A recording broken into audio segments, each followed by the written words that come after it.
Antes de você suplementar melatonina, pense em 4 passos. Primeiro, você ter uma escuridão boa durante a noite. Segundo, reduzir luzes azuis e brancas, principalmente durante a noite, e priorizar luzes vermelhas. Terceiro, você ter um bom aporte de proteína, principalmente do aminoácido triptofano. E você pode até fazer uma dieta anti-inflamatória. E quarto, você consumir fontes de melatonina como milho, alguns cogumelos, ervilha, aveia, etc. E não sou eu que estou falando isso, tá? Olha que interessante, esse artigo trouxe aí uma pirâmide do que fazer passo a passo antes de você suplementar melatonina. É isso que a gente também vai ver nesse episódio, além de muitas coisas. Fica comigo. A melatonina, ela promete muita coisa além do que a gente conhece. E ela também tem outros possíveis preocupações ou efeitos colaterais além dos que a gente mantém na manga. Lembre-se uma coisa, a gente vai falar agora de um suplemento que deve estar ou na sua casa ou na casa de algum amigo muito próximo, porque hoje todo mundo toma a tal da melatonina. E a gente vai falar um pouco sobre quando você deve tomar, quais são as doses fisiológicas, o que você deve ter em mente. E antes de você ir para esse episódio, queria relembrar que nos últimos anos nós temos percebido, com o aumento do uso, algumas preocupações com a melatonina. Uma delas é em relação à dose. A gente torava o barco nas doses de uma maneira muito até irresponsável, né? Você chegava lá na loja de suplemento, tinha melatonina de todas as dosagens, 10 miligramas, 7 miligramas, balinha de todos os tipos e etc. E as pessoas começaram a usar de uma maneira completamente inocente. E eu queria lembrar para vocês que a melatonina é um hormônio. E todo hormônio existe uma alça de feedback. O que significa isso? Quando você toma, o teu corpo sabiamente entende que ele não precisa produzir mais. Ou seja, dá feedback negativo. Assim que aumenta a concentração, feedback negativo para quem produz, diminui a produção. Aumentou a concentração, diminui a produção. Resumindo, uma alça de feedback. Então, se você toma uma dose muito grande por muito tempo de melatonina, você acaba prejudicando a sua produção, que é numa glândulazinha que fica lá no meio do seu cérebro, que é a glândula pineal. E a glândula pineal ela é sensível para a captação de luz e você produz melatonina enquanto está escuro. Se você vai ser exposto à luz, você para de produzir. Vocês vão ver tudo isso no episódio. O mais importante é que não use, né, para você entender aí e até o final do episódio, não use de uma maneira irresponsável ou recreativa. Use quando realmente esse stack for necessário. Ajuste a dose, que eu chamo de mínima dose efetiva. Acho que isso é um dos pontos mais importantes para a melatonina e para os outros suplementos também, mas para a melatonina mais ainda, porque existe essa alça de feedback. Vocês verão que existe a queda da nossa produção de melatonina com a idade. Então, se você passou dos 35, 40, 45, você vai ver que a tua melatonina começa a diminuir.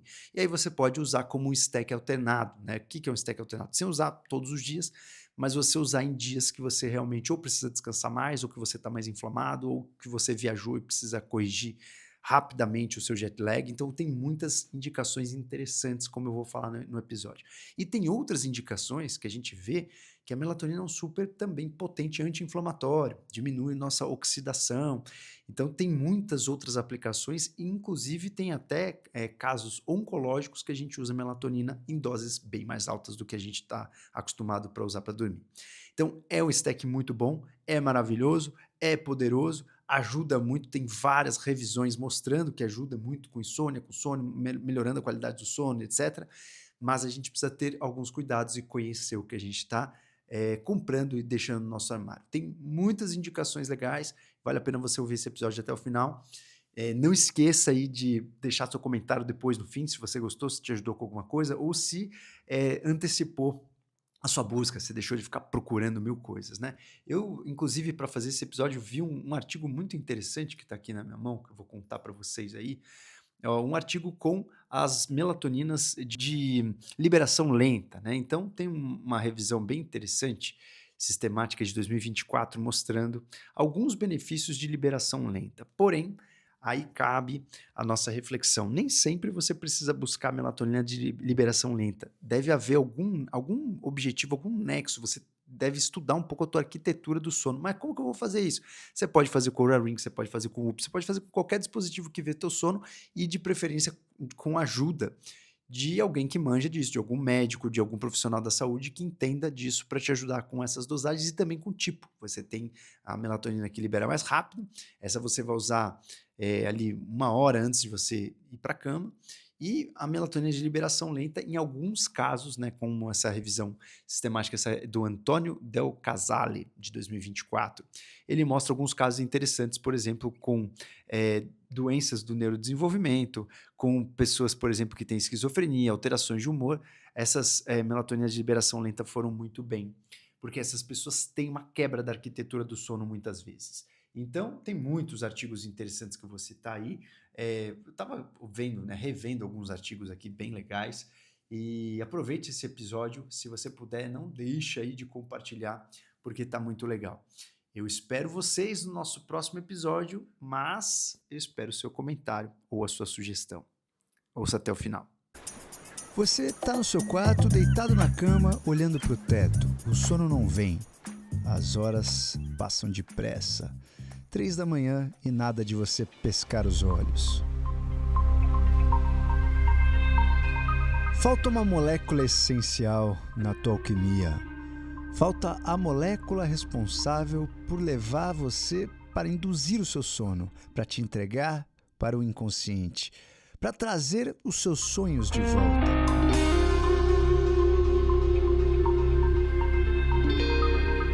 Nesse episódio vamos falar da melatonina. Da onde vem, o que faz, para que serve, quais são as funções do nosso organismo, se é segura ou não é segura, doses, se devemos suplementar, onde encontrar na natureza, tudo isso até o final desse DupraCast. Mais um episódio no nosso DupraCast. Melatonina você já ouviu falar com certeza. Alguns anos atrás, nós tínhamos uma dificuldade em adquirir esse suplemento. Quem queria tomar melatonina e morava aqui no Brasa tinha que pedir para alguém na gringa, porque aqui era proibido e na gringa você conseguia comprar no balcão, sem precisar pedir para ninguém. Melatonina é um hormônio produzido numa glândula que fica no seu hipotálamo, uma parte do seu cerebolo. Essa glândula chama-se glândula pineal. E essa glândula ela é fotossensível, ou seja, ela pode ser estimulada pela luz. A gente consegue produzir também melatonina em outras áreas do nosso organismo, por exemplo, como no coração, fígado, placenta, pele, rim, intestino e principalmente estômago. A melatonina ela praticamente pode agir em todas as células do nosso corpo, de inúmeras maneiras, como a gente vai ver nesse episódio. Então, grave até aqui, a melatonina é um hormônio. Por isso, a gente tem que ter cuidado ao suplementar. Lembrando que todo hormônio ele tem um controle da sua quantidade por feedback negativo. Se você aumenta muito o hormônio, teu corpo entende que tem que parar de produzir. Então, esse é um dos principais riscos ou preocupações de você ficar mandando melatonina para dentro sem necessidade. A gente tem uma variação muito grande dos níveis de melatonina durante o dia. A melatonina provavelmente é quem faz a nossa conversa com o dia, né? A conversa com o ritmo que a gente chama de circadiano, que é um ritmo que dura 24 horas aqui no nosso planeta. E a melatonina que faz esse ritmo é um dos responsáveis, né? Uma das alquimias que comunicam ao nosso organismo se está escuro ou se está claro. Assim que a gente entende que está claro, a gente inibe a produção da melatonina. Quando você vai para a escuridão, não é que você estimula a produção de melatonina, mas você permite a produção de melatonina. Então, a melatonina ela conversa com o corpo inteiro, avisando se nós estamos no dia ou à noite. A melatonina pode variar no nosso organismo durante esse dia e noite de 5 a 200 picogramas por mililitro, ou seja, ela pode ir do nada para o tudo de uma maneira muito eficaz nesse intervalo que nós temos de 24 horas. Vamos entender de onde vem a melatonina, como ela é produzida no nosso corpo. Então, primeiramente, ela serve para inúmeras coisas no nosso organismo, temos muitas funções e vamos descobrir mais outras funções, tirando as que eu vou falar aqui, porque cada vez a gente entende que a melatonina tem um papel diferenciado. Inclusive, a melatonina ganhou um papel de destaque no Covidão, na pandemia, que ela foi um dos stackzinhos indicados para baixar a inflamação, melhorar a respiração, diminuir a inflamação pulmonar, e a melatonina então foi usada também como stack terapêutico para o covidão.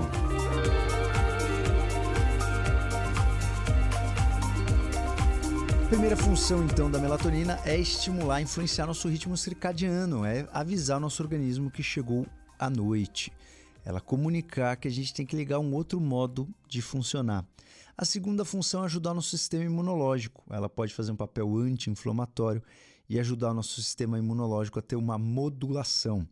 Terceira função da melatonina ajuda a nossa função ocular, porque ela diminui o estresse oxidativo nos nossos olhos e também regula a pigmentação ocular. Isso faz com que a gente esteja protegido. E aí a quarta função, eu já meio que citei aqui, que ela reduz o estresse oxidativo. O que é isso?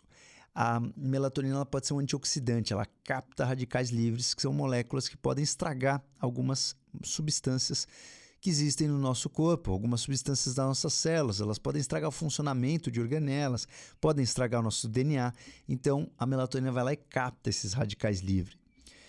Então, a gente tem muitas funções da melatonina além do ritmo circadiano, além de avisar que é a noite. Uma das coisas que a melatonina faz no nosso sono é promover o nosso sono, diminuir a latência do sono, diminuir o quanto tempo você fica fritando ali igual uma frigideira na sua cama. Então, a latência do seu sono diminui bastante e, além disso, ela também ajuda a gente a ter sonhos, pode ajudar a gente a ter o sono REM, Rapid Eye Movement. Então, fora isso, a melatonina controla muitos eventos que acontecem nas células. É como se fosse uma molécula de comunicação. Muitas células têm os receptores de melatonina, os receptores que a gente pode chamar de receptores de proteína G, G-proteins receptores. Esses receptores eles são aptos para fazer com que a melatonina seja uma boa troca aí de comunicação. É como se fosse uma molécula mesmo que pode avisar as nossas células de algum funcionamento. A gente pode conseguir com a melatonina uma proteção contra radiações ultravioletas, uma vez que ela é um antioxidante potente. E alguns trabalhos mostraram que a melatonina também pode impactar nas nossas funções sexuais ou nos nossos hormônios esteroides. Alguns trabalhos mostram que a melatonina pode impactar no início da puberdade. Isso acontece em muitos outros seres vivos. Nos vertebrados, a melatonina tem esse papel de sinalizar, às vezes, a estação do ano, sinalizar quando devemos começar a puberdade, maturação sexual. Isso, nos seres humanos, também acontece em uma certa quantidade.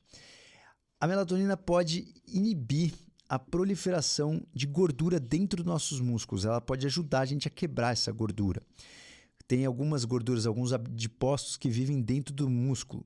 Em alguns trabalhos, tem um trabalho bem interessante mostrando que a melatonina pode quebrar essas células de gorduras que estão dentro do músculo. A 10ª função é uma função neuroprotetora. A melatonina pode proteger aqueles pacientes que tiveram acidente vascular cerebral, derrame, que é a mesma coisa. E a gente consegue fazer isso por algumas ações. Tanto a ação antioxidante, que a gente consegue impedir a gente ter radicais livres lá nos nossos neurônios, como com a ação anti-inflamatória, como também a melatonina ela é anti-excitação dos nossos neurônios. Então ela dá uma diminuída na atividade dos neurônios e isso poderia funcionar como uma super neuroproteção. Então é uma função muito importante para algumas pessoas que precisam. E aí, para finalizar, a melatonina melhora a função mitocondrial, uma vez que a mitocôndria tem uma dificuldade de lidar com os radicais livres, que é uma área que acumula muito radical livre. Então a melatonina pode ajudar a gente a ter uma melhor função mitocondrial e a gente conclui as 10 funções aqui da melatonina para a gente prosseguir no mecanismo, como é que ela age.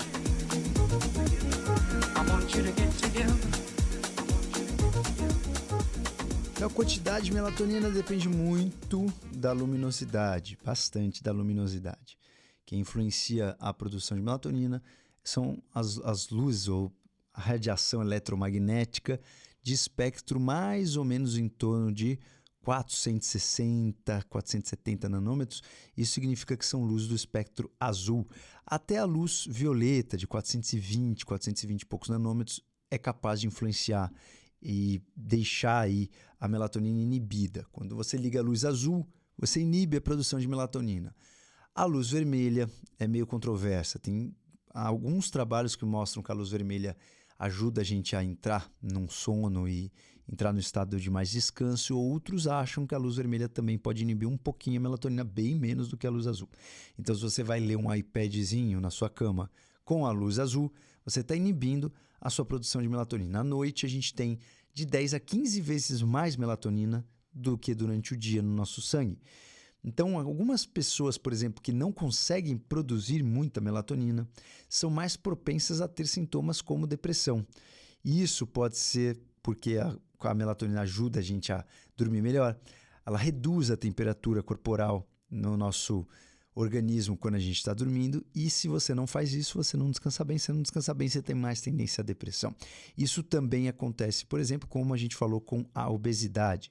Então, a melatonina está relacionada também com a nossa saúde mental. A melatonina é sintetizada através de uma molécula que você já deve ter ouvido falar. Chama-se triptofano. O triptofano é um aminoácido essencial, o que significa que nós precisamos ingerir na alimentação. Nós temos várias comidas aí ricas em triptofano, chocolate, peixe, carne, e a gente precisa transformar esse triptofano em uma molécula que chama-se 5-HTP, e a gente faz isso com apenas uma reação. Então a gente transforma esse triptofano em 5-HTP, fazendo uma hidroxilação desse triptofano. A gente acrescenta uma hidroxila para esse triptofano. Aqueles amantes de química já sabem o que é isso. E aí a gente transforma esse triptofano em 5-HTP. Muitas vezes, quando você vai suplementar, você pode suplementar direto o 5-HTP, o que muitas vezes eu prefiro. E aí depois você transforma esse 5-HTP em serotonina, fazendo uma decarboxilação. É um outro processo aos amantes de química. E você transforma o triptofano, que virou 5-HTP, e o 5-HTP em serotonina. Serotonina, você já está bem familiarizado com isso. Para essa etapa de você transformar o 5-HTP em serotonina, você precisa de um cofator muito importante, que é a vitamina B6. Piridoxina, a gente precisa da vitamina B6 para fazer essa transformação. Por isso que a gente tem que estar sempre com o complexo bem em dia. Depois, na sequência, a gente transforma essa serotonina no metabólito intermediário, que chama-se normelatonina. E depois a gente transforma essa normelatonina em melatonina, fazendo a metilação. Processo que eu sempre falo para vocês, que a gente pega um radical metil, que é CH3, ou o metabolismo de um carbono, e transforma essa normelatonina em melatonina. Então isso faz com que a gente entenda que se você não for uma pessoa que faz uma boa metilação, existem muitas pessoas que não metilam muito bem, também não vai ter uma boa produção de melatonina. Por isso é muito importante a gente estar sempre ligado se você tem uma boa metilação ou não, e se você pode aumentar a sua alimentação, a sua ingesta de substâncias que ajudam a gente a produzir mais melatonina. Então a gente já viu aí um dos cofatores para formar a melatonina, é a vitamina B6, guarda isso na manga que a gente vai falar mais tarde. Existem muitas fontes aí de melatonina, muitas plantas que têm melatonina.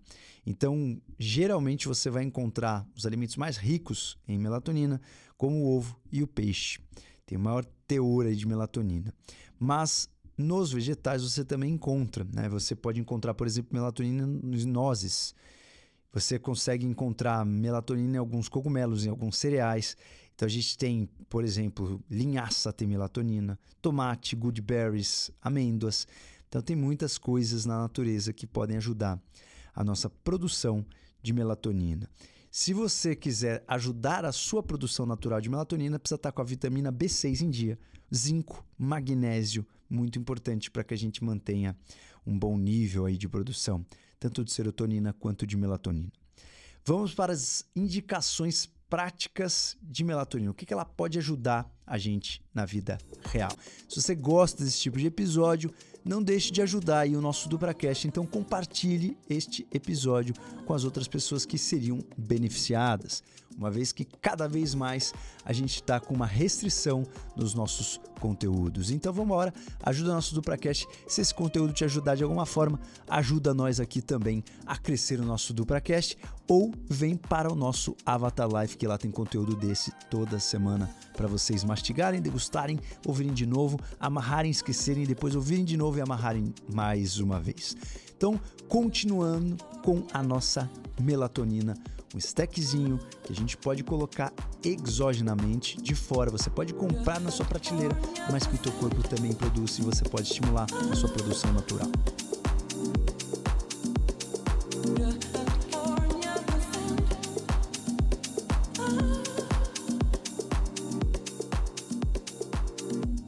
Compartilhou, curtiu, agora vamos embora. Primeira indicação da melatonina: insônia. Se você tem insônia, vale a pena você pensar em colocar uma melatonina, testar uma melatonina. Tome muito cuidado com a dose, a gente já viu aí. E aí é importante agora a gente separar o joio do trigo. Existe a dose de melatonina fisiológica, que é uma dose natural, e a dose terapêutica. É bem interessante você ficar na dose fisiológica se o seu problema for insônia. Se o seu problema for outro, como a gente vai ver em outras indicações, aí você precisa da dose terapêutica. Mas alguns estudos, por exemplo, como um estudo realizado em 1994 por Doylins, é um estudo que descobriu que doses tão baixas quanto 0,1 miligrama teve efeito já hipnótico em jovens saudáveis. Ou seja, você consegue sim um bom efeito com uma dose não muito grande. A gente vai falar de dose mais para frente, mas isso é bem interessante. Uma outra revisão é quando você pega vários artigos e faz uma revisão, e uma meta-análise mostrou que doses de 300 microgramas até 1 miligrama foram eficazes para diminuir a latência do sono, o tempo que você fica fritando na sua cama. Então, a dose, senhores, é muito importante. Tem gente que acha que precisa de dose cavalar de melatonina para dormir, e a dose não é bem assim. Se for para dormir, com dose pequena você consegue. Mas a segunda indicação da melatonina é, por exemplo, para cânceres. Aí sim vem uma dose um pouco mais porrada, porque para câncer a dose que a gente usa em geral é de 10 até 50 miligramas. Então é uma dose muito mais porrada, uma dose muito maior. E o mecanismo da melatonina para os cânceres é que a melatonina pode ajudar o nosso sistema imune, principalmente celular. Ajuda a gente a ter aí um efeito citostático, ou seja, a gente consegue diminuir o quanto as células são invasivas, o quanto as células podem ter metástase. A gente faz uma citotoxicidade para as células oncológicas, mata algumas células ou paralisa algumas células oncológicas. Então isso é muito interessante para alguns tipos de cânceres. Por exemplo, como alguns trabalhos mostraram que a melatonina pode melhorar a qualidade de vida em pacientes com cânceres avançados, incluindo câncer de pulmão, incluindo câncer gástrico, incluindo câncer de fígado, câncer de mama. Então temos muitos cânceres que podem ser beneficiados com esse stackzinho. Tem muitos estudos interessantes na literatura mostrando que inclusive a mortalidade caiu. Em um estudo bem interessante mostrando que a mortalidade em um ano caiu até 37% e aumentou o controle de doença em até 2 vezes para alguns tipos de câncer. Isso é um estudo que chama-se de Seili, de 2012. Então tem muitos estudos bacanas com câncer e um stackzinho de melatonina, mas em geral as doses são um pouco maiores. As doses vão variar aí de 10 a 50 miligramas, uma média de 20 miligramas. Próxima indicação da melatonina chama-se cefaleia insalvas. É aquela dor de cabeça que você tem geralmente de um lado da cabeça, na região da têmpora, nos olhos. Ela dura em média de 30 minutos a 1 hora, pode ser acompanhada com obstrução nasal e depois ela some. Então, as pessoas que têm esse tipo de cefaleia podem ser beneficiadas com doses altas também de melatonina, de 9 até 10 miligramas, mas as doses baixas não fazem muito efeito. Próxima indicação é o intestino irritável, síndrome do intestino irritável. Em geral, a gente já falou agora no começo do nosso episódio que a gente produz melatonina em vários órgãos do nosso organismo. Inclusive, os órgãos que mais produzem melatonina são nosso trato gastrointestinal, intestino e principalmente estômago. Então, se você entende que a melatonina é secretada pelo estômago e pelo intestino, a gente entende que provavelmente, se você tem um déficit de melatonina, pode ser que isso contribua de uma certa forma para a fisiopatologia ou para o mecanismo dessas pessoas que têm a síndrome do intestino irritável. Então, algumas pesquisas mostram que a suplementação de melatonina pode ser muito benéfica. Então, tem 3 estudos interessantes que mostraram que apenas 3 miligramas à noite de melatonina já foram muito mais do que suficiente para melhorar os sintomas do intestino irritável. Esse foi um estudo de Song de 2005, Sarra de 2007 e de Lu de 2005.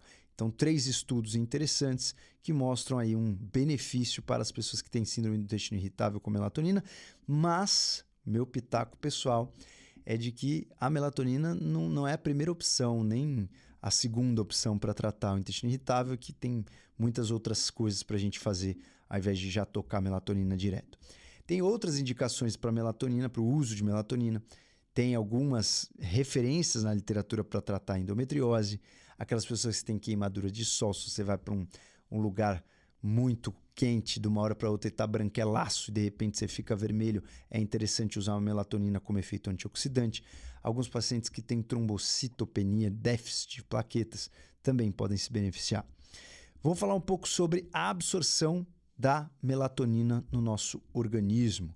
Não esqueça de compartilhar esse episódio. Eu estou de olho em você que compartilhou esse nosso episódio ali no Insta. Vambora, senhores, que eu estou contando com vocês. Entenderam, senhoritas e senhoritos? Sobre a absorção da melatonina também temos inúmeros estudos que vão variar de doses 300 microgramas até 100 miligramas.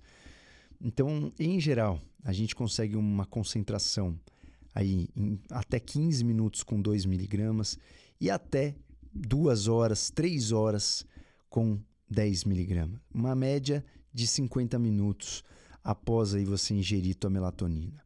Então, por isso que a maioria das indicações é tome 1 hora antes de você ir para a cama.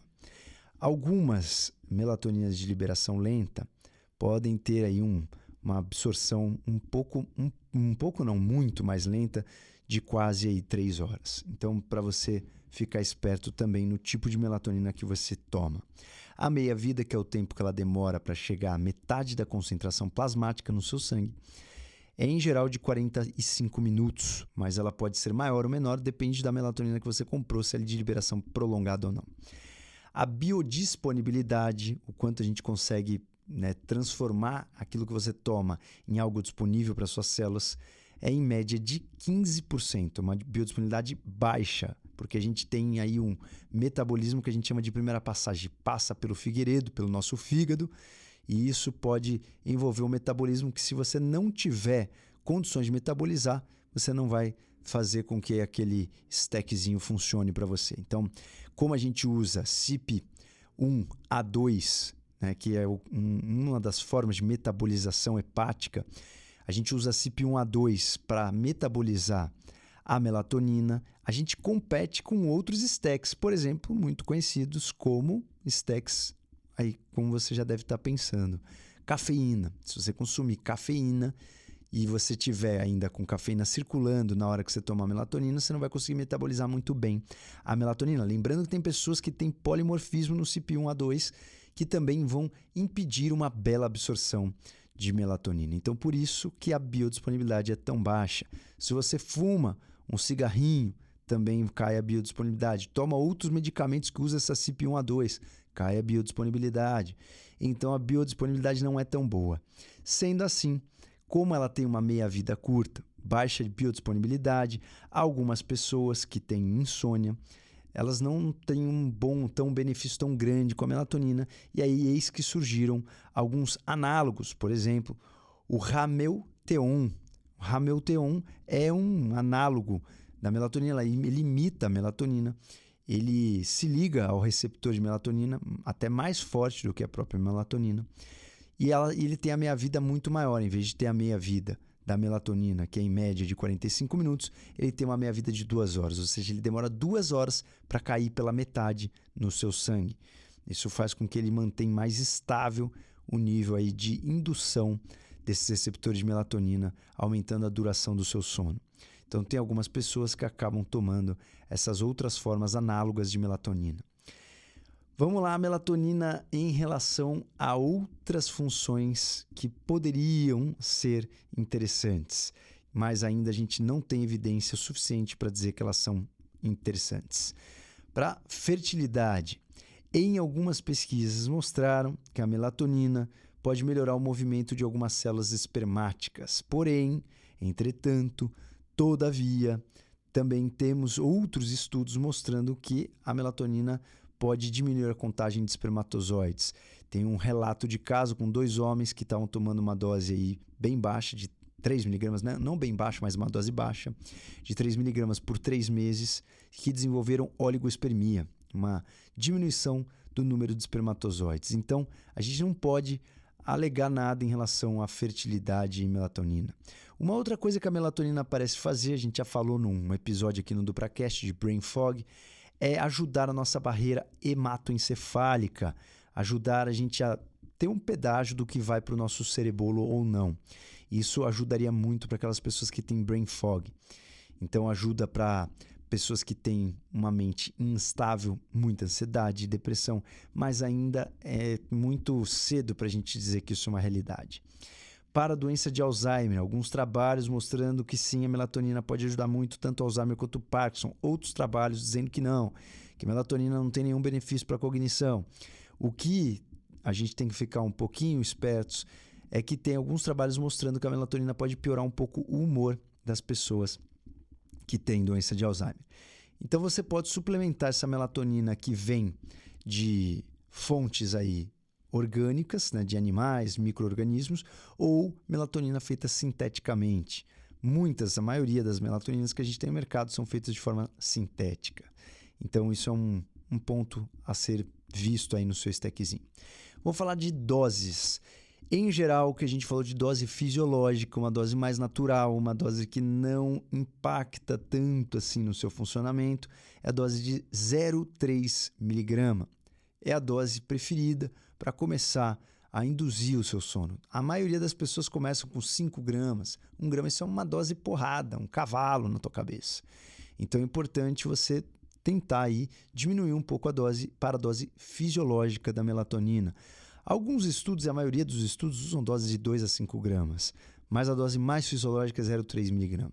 Então, se você está tomando para dormir, uma dose aí fisiológica já é capaz de induzir o teu sono de uma maneira legal.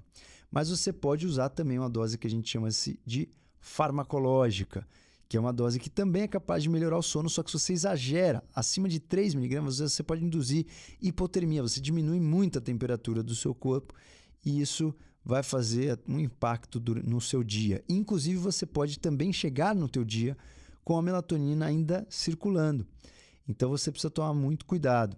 Em geral, as doses para o sono variam de 0,3 mg até 6 mg. Quando você aumenta muito a dose, doses terapêuticas para outras coisas, por exemplo, como câncer, como anti-inflamatório, você usa doses entre 3 até 40 mg por dia. Então é muita coisa, é uma dose bem mais alta, são doses farmacológicas. E quais são os efeitos colaterais possíveis desse nosso glorioso stack?